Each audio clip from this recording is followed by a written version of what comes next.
आप लोग खामोश रहिए। अरे हुजूर, एकरा को ऐसी सजा दी है कि केहू ऐसे पाप करेगा नाम ना ले। क्या मामला? शोर कैसे इतना? तुम चुपचाप अपनी जगह खड़े रहो, शांत रहो। हाँ महुआ, तुम्हारा जो आदमी कह रहा है क्या वो सच है? तुमने अपने बच्ची को मारा? कहा बोली हुजूर, जबान खोले की वजह ही से तो ये दिन देखे को मिले। ये हम पर बहुत अत्याचार केले। बिहा के बाद से सुख के एको दिन न देखने को मिले। महुआ ने अदालत को बताया कि 2 बरस पहले उजागर से उसकी शादी हुई थी और ये कि उजागर का बर्ताव उसके साथ अच्छा नहीं रहा। रोज वो उसे पूरी तरह मारता पीटता था। जब बात उसके बर्दाश्त से बाहर हो गई तो उसने पंचायत बुलवाई।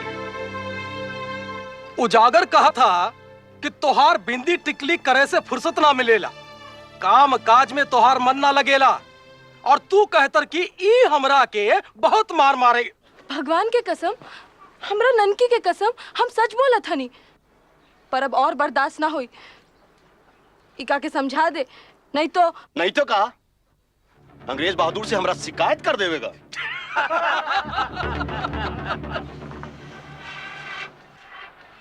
बिरादरी के सामने हमरा नाक कटाई के खुश हो गेला तू। अब मुंह में दही काहे जमा लेला? अरे तुपरिया में तो बहुत बकर बकर करत रही, अब घूरत का है? अरे तोरा लक्षण के कारण तो गांव का लोग हम पर हंसत है। उजागर के तो अपना मेहरारू पे काबू ही नहीं के। अरे जाए दे बाबू, जाए दे। इकरा तो कोनो फर्क ना पड़ी। ना माई, हम एकरा को आज ठीक करके ही छोड़े।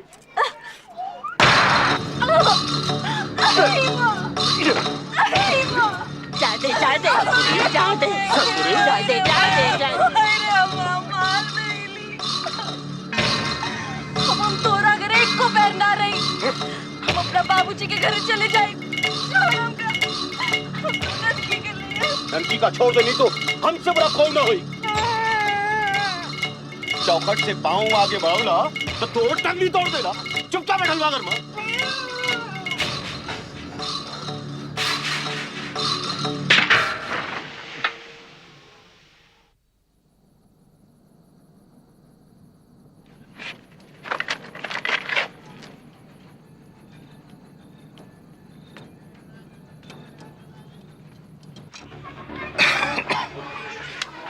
ससुरी किधर गई? भाग गई चुड़ैल। अब ये ससुरी हमरे से नहीं बची। अरे बाबू, जरा शांति से काम लेन। अरे कछु ऊंच नीच ना कर बैठी। महुआ,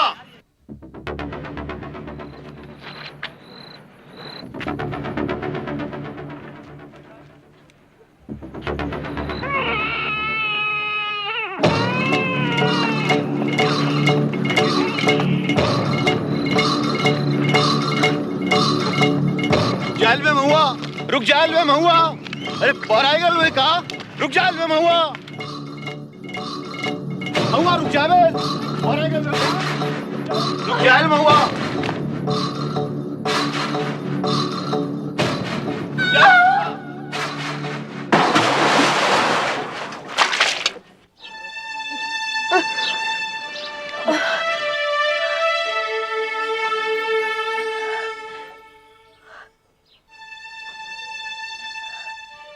लोग काहे जमा भइल बा?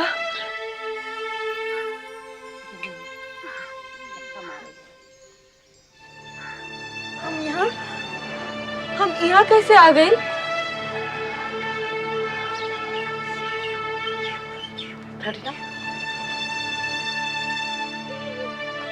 ते अपना मर्द के जिंदगी भर पूजा करा,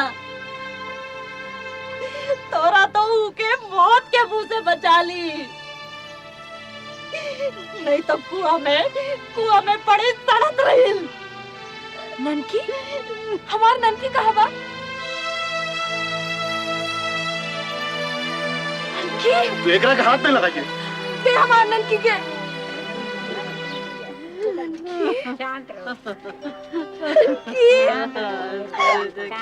तो एकरा की जान ली ना, अब तस्वीर कहे बात रही।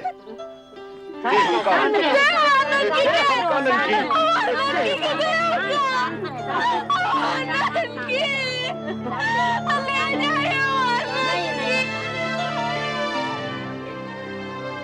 उजागर ने महुआ को आखिर तक ननकी की लाश के करीब नहीं आने दिया। पूरा गांव उसको ताने सुना रहा था। भूखी प्यासी महुआ को उजागर ने धक्के मारकर घर से निकाल दिया।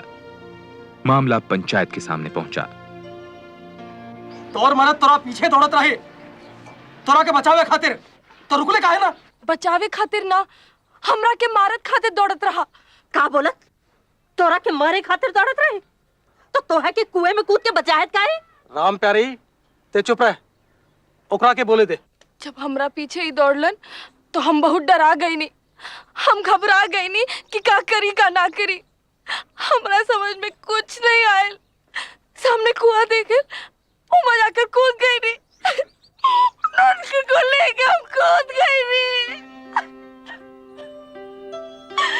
सरपंच जी, वही दिन इतना गुहार कईली कि हमका बचाए ले, हमका बचाए ले।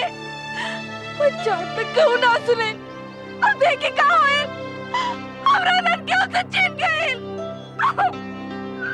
अपनी लड़की को मारी के बाप हमरा सर पे चढ़ावल चाहत। डाइन है डाइन, अपने बच्चे को खा गई। देखो गजब होई कमा। हम मार दे नी ननकी के, हम मार दे नी ननकी के, हम मार दे नी ननकी के। हाँ, हम मार दे नी ननकी के हुजूर, हुजूर हम ननकी के मार दे नी। खामोश। अब महुआ के इस इकबालिया बयान के बाद अब मैं ये केस बनारस सेशन कोर्ट को भेज रहा हूं, जहां महुआ पर 2 केस चलेंगे, एक आत्महत्या का और दूसरा अपनी बच्ची की हत्या का। महुआ, तुमने कोई वकील किया क्या? जब हम कही देने कि हम अपना ननकी के खुद ही मार देनी, तो फिर वकील बाबू का काम? योर ऑनर, अगर कोर्ट इजाजत दे तो ये केस मैं लड़ना चाहूंगा। मेरा नाम श्रीकांत अवस्थी है। इजाजत है।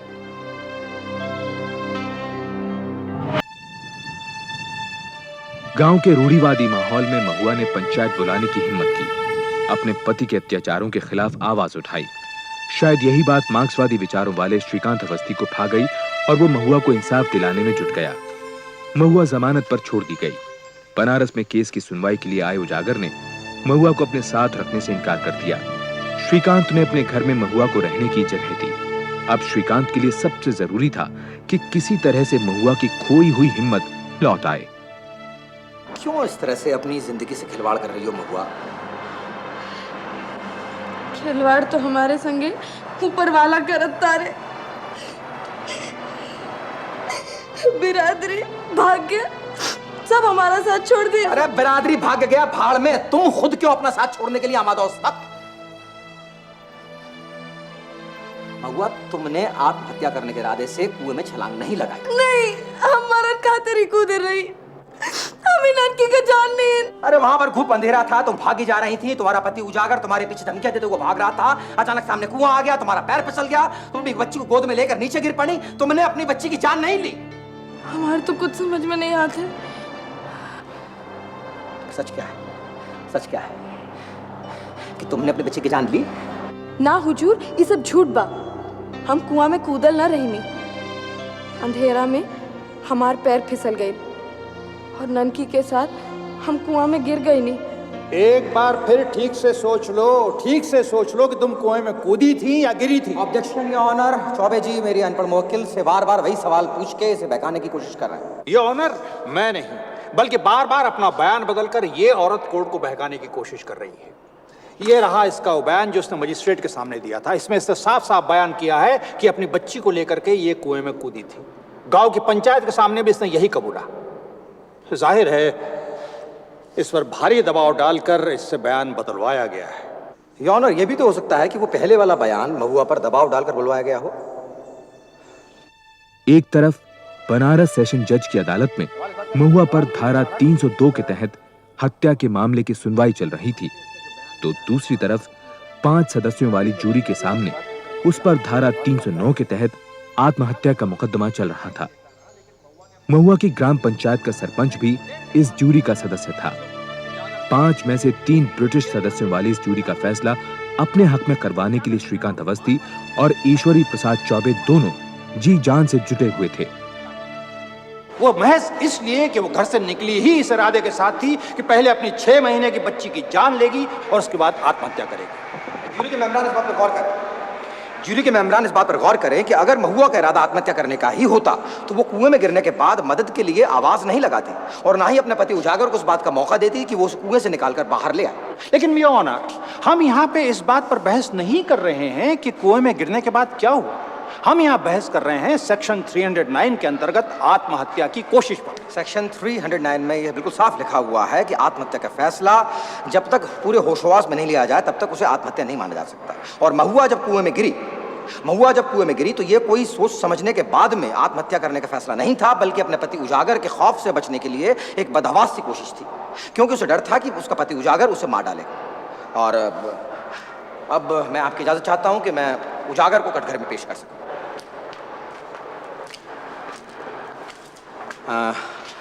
क्या ये सच है कि महुआ से तुम्हारी बनती नहीं थी? पूरा गवार से क्या बना के रखी साहब? अच्छा, तो क्या इसलिए तुम उसे मारते पीटते थे? अरे मरद बहरारू में तो मारपीट होत रहे साहब। एक ही मतलब तो नहीं कि भरल पंचायत में हमारा नाक कटाई दे, हमारा इज्जत गिराई दे। यही बात की खातिर में इसको डांटन रही और ये ससुरी हम पर भड़क गई। एक मिनट जरा आराम से याद करो कि तुमने उसे सिर्फ डांटा ही था। भगवान की कसम साहेब, भगवान की कसम। ये झूठ बोलत रे। ये देखी हमरा के कितने मरले, रोज हमरा के मारत रहलन और ऊ दिन भी हमका मरते रहले। क्या महुआ सच कह रही है? उस रात उजागर ने महुआ को मारा था कि नहीं? एकरा के तो लच्छा नहीं आई सन भा, मार खाए वाला हमेशा अपनी मनमानी करत रही। अच्छा, और उस रात जब उजागर महुआ को ढूंढने के लिए निकला तो वो क्या कह रहा था? ई कहलस आज ससुरी हमारे हाथ से न बची। योर ऑनर, मेमरान ज्यूरी, 9 अगस्त की रात को जब महुआ ने उजागर को अपनी तरफ आते हुए देखा तो वो इस बात को समझ गई थी कि उजागर उसकी जान भी ले सकता है और वो उजागर से जान बचाने के लिए कुएं की तरफ बढ़ी थी, न कि अपनी जान देने के लिए।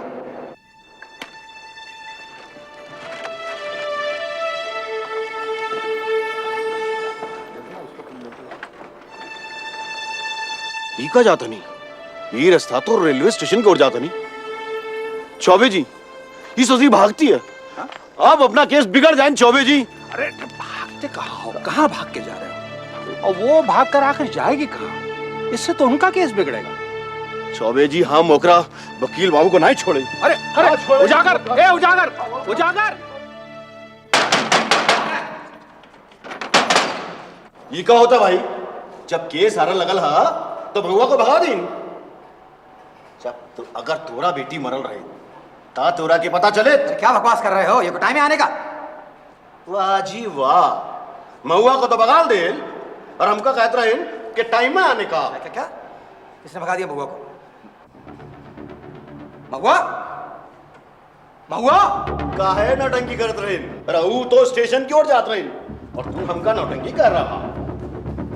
अरे जात की तरह ससुरा।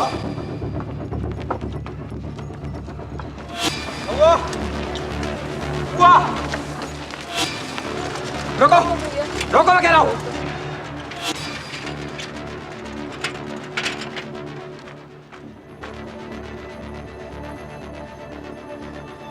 क्या मजाक है ये? हैं? कहां जा रही थी? जाओ, शौक से जाओ। अरे बेवकूफ, पुलिस तुम्हें पाताल से भी खोज निकालेगी, तुमको मालूम है?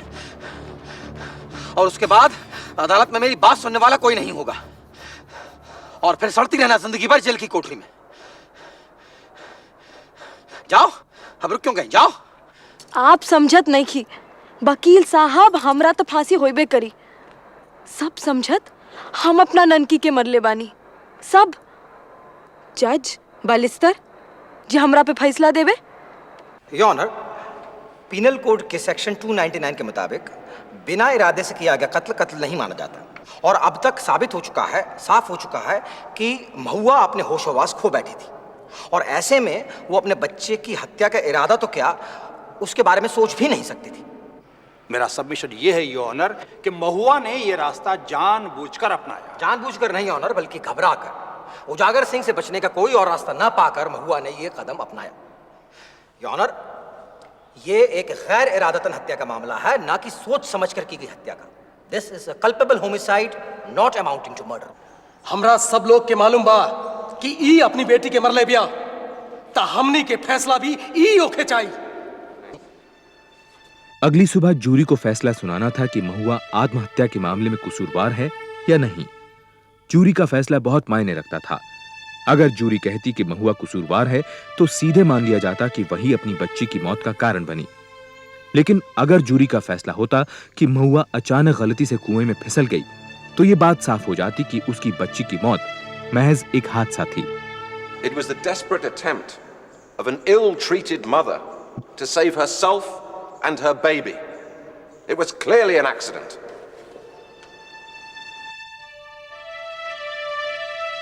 चूंकि महुआ पर चल रहे दोनों मामले जुड़े हुए थे, इसलिए तय किया गया कि आत्महत्या पर जूरी का फैसला हत्या का केस सुन रहे जज के सामने ही सुनाया जाएगा।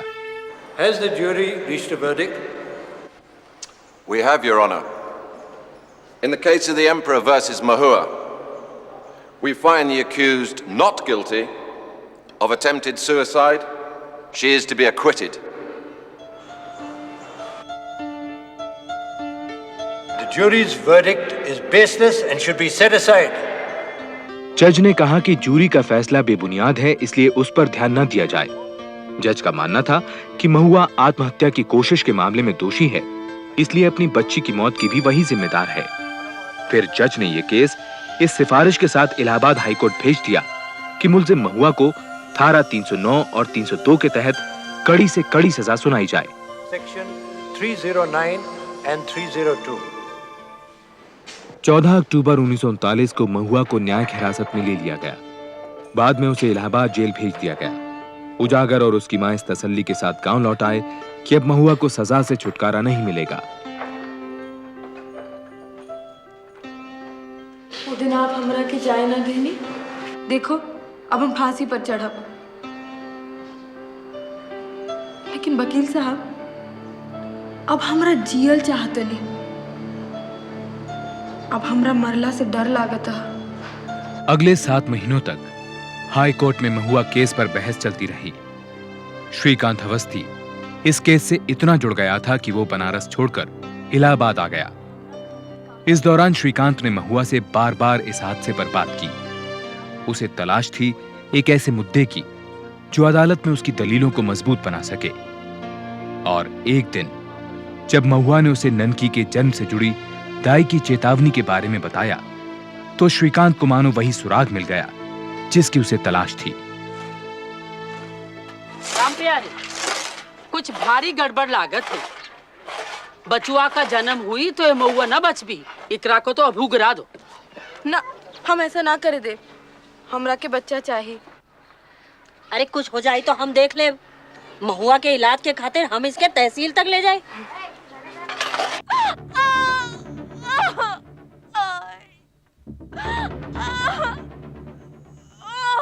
शाबाश शाबाश। इकरा के तो बहुत खून गिरा थी, अब ते न बच भी। मरला से नहीं खे डरल, हमरा बच्चवा के कछु ना होए के चाहिए।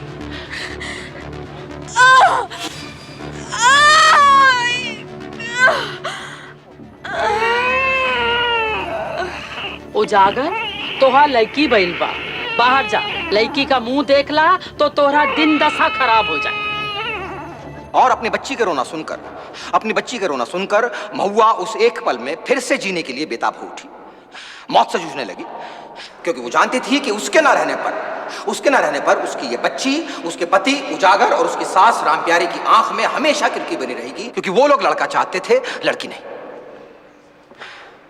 माय लॉर्ड, एक मां की इस इच्छा शक्ति के सामने ना तो कानून के पास में कोई जवाब है और ना ही साइंस के पास। और उस बच्ची के जन्म के बाद दाई ने उसे आकर बतलाया कि वो दोबारा कभी मां नहीं बन पाएगी। आप क्या कहते हैं इसके बारे में चौबे जी? महुआ इस बात से भली भांति वाकिफ थी कि इस बच्ची के जन्म से उसकी जिंदगी को खतरा हो सकता है। लेकिन इसके बावजूद उसने बच्चा नहीं गिराया। क्या आप इसे भी आत्महत्या कहेंगे? माय लॉर्ड, जिस मां को यह बात मालूम हो कि वो दोबारा कभी मां नहीं बन पाएगी, क्या वो अपने इकलौते बच्चे की जान लेने की मंशा रख सकती है? जूरी के फैसले से सहमत होते हुए अदालत ने महुआ को आत्महत्या के मामले में बेकसूर माना और उसे धारा 302 के तहत कत्ल के इल्जाम से भी बरी कर दिया। महुआ को culpable homicide not amounting to murder के जुर्म में 6 महीने की सजा हो सकती थी, लेकिन अदालत ने यह कहा कि चूंकि महुआ पहले ही 8 महीने जेल में गुजार चुकी है, लिहाजा उसे रिहा कर दिया जाए। कौन पागल वकील का बचा ले? गांव वालों के तमाम लांछनों के बावजूद महुआ के कदम नहीं डगमगाए। उसने अपने दम पर पूरी जिंदगी गांव में ही गुजारी। महुआ ने जब आखिरी सांस ली, तब हाई कोर्ट के फैसले को 30 साल बीत चुके थे। आगे चलकर श्रीकांत अवस्थी ने इलाहाबाद हाई कोर्ट के बहुत बड़े वकील के रूप में अपनी पहचान बनाई। 4 बरस पहले उनका भी देहांत हो गया। न्याय की लड़ाई लड़ने वाली महुआ का केस आज भी कानून के छात्रों को पढ़ाया जाता है। भारतीय न्याय इतिहास में यह केस मील का पत्थर है।